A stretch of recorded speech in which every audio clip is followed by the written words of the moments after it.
John Winston Lennon est né le 9 octobre 1940 à Liverpool, en Angleterre, pendant un bombardement allemand de la Seconde Guerre mondiale. Élevé principalement par sa tante Mimi après la séparation de ses parents, Lennon montra un talent musical précoce et des tendances rebelles. En 1957, il forma The Quarrymen, un groupe de skiffle qui évoluerait finalement vers The Beatles. Il rencontra Paul McCartney à la fête de l'église Saint-Peter à Walton, commençant l'un des partenariats les plus célèbres de la musique. George Harrison rejoignit le groupe en 1958, et avec Stuart Sutcliffe et Pete Best, il devint The Beatles en 1960. Après le départ de Sutcliffe et le remplacement de Best par Ringo Starr en 1962, la formation classique des Beatles était complète.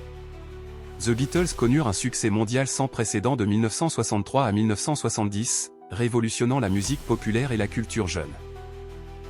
Le partenariat d'écriture de Lennon avec McCartney produisit des classiques intemporels comme Yesterday, et Jude et Let It Be.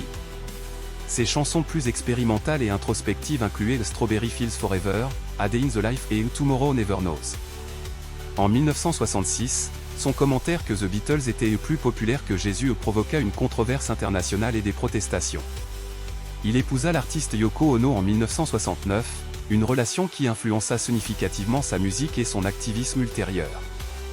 The Beatles se séparèrent en 1970, Lennon poursuivant une carrière solo réussie aux côtés d'Ono. Ses œuvres solo incluaient l'album acclamé par la critique Plastic Ono Band et l'hymne Imagine en 1971. Imagine devint sa chanson signature, promouvant la paix, l'unité et l'humanitarisme dans le monde entier. Lennon fut un éminent activiste pour la paix, organisant des BDNS for Peace les militants contre la guerre du Vietnam.